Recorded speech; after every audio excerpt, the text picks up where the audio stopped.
Omega Speedmaster. The world's most famous chronograph. Omega first introduced this line of chronographs in 1957. The Speedmaster was not originally designed for space exploration. Instead, it was introduced in 1957 as a sport and racing chronograph. This first Speedmaster model, reference CK2915, also known as the broad arrow. The case diameter was 39 mm with straight lugs, broad arrow hands, and the bezel was in steel with engraved black print. The dial was perfect balance and proportions, featuring with the triple register chronograph layout. It had the high contrast index markers, and the domed plexiglass crystal. The movement used is the caliber 321. It is recognized as one of the best example of lateral clutch, column wheel controlled chronograph. It was developed in 1946 by Albert Piguet of Romania. In 1959, the reference CK2998 is the second Speedmaster version. This was released with alpha hands and a black aluminum bezel to improve readability. The case diameter was expanded to 40 mm, and Omega added the so-called O-ring gasket around the push buttons to improve water resistance for the first time. Finally, with reference ST105002 in 1962, and reference ST105003 in 1963, Omega introduced the Speedmaster's typical straight baton hands. Reference ST105012 was released, with a 42 mm asymmetrical case, adding protection to the chronograph pushers and crown, and come with new lyro lugs. The professional marking appeared below the Speedmaster logo on dial during summer 1965.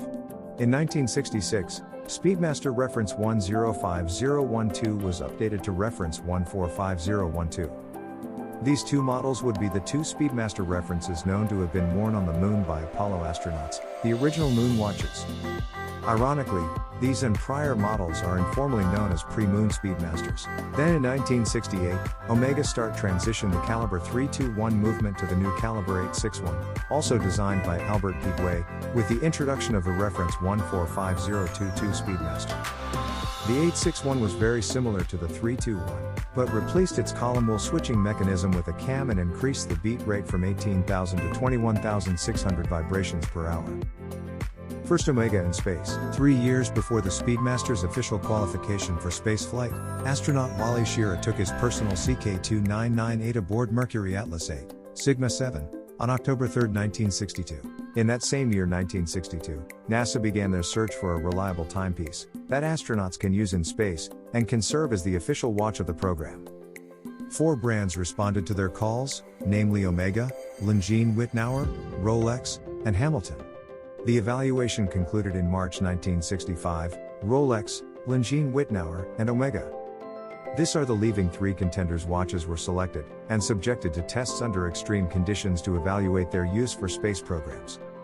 The evaluation concluded in March 1965, with the selection of the Speedmaster, which survived the tests while remaining largely within 5 seconds per day rate.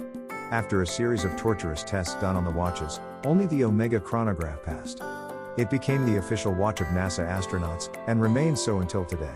On March 23, 1965, Gus Grissom and John Young wore the first officially qualified Speedmasters on Gemini 3 space program. In June of that same year, Ed White made the first American spacewalk during Gemini 4 space program, with a Speedmaster 105003 strapped to the outside of the left side sleeve of his G4C spacesuit.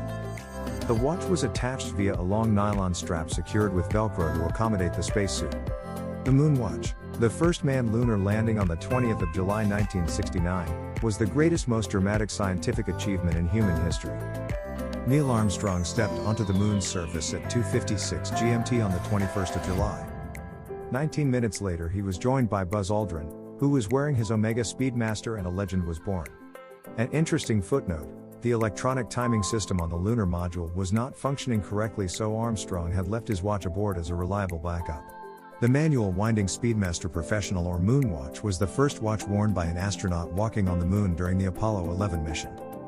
When Buzz Aldrin stepped on the lunar surface in 1969, he was wearing a Speedmaster Professional, the chronograph that has been known as the Moon Watch ever since.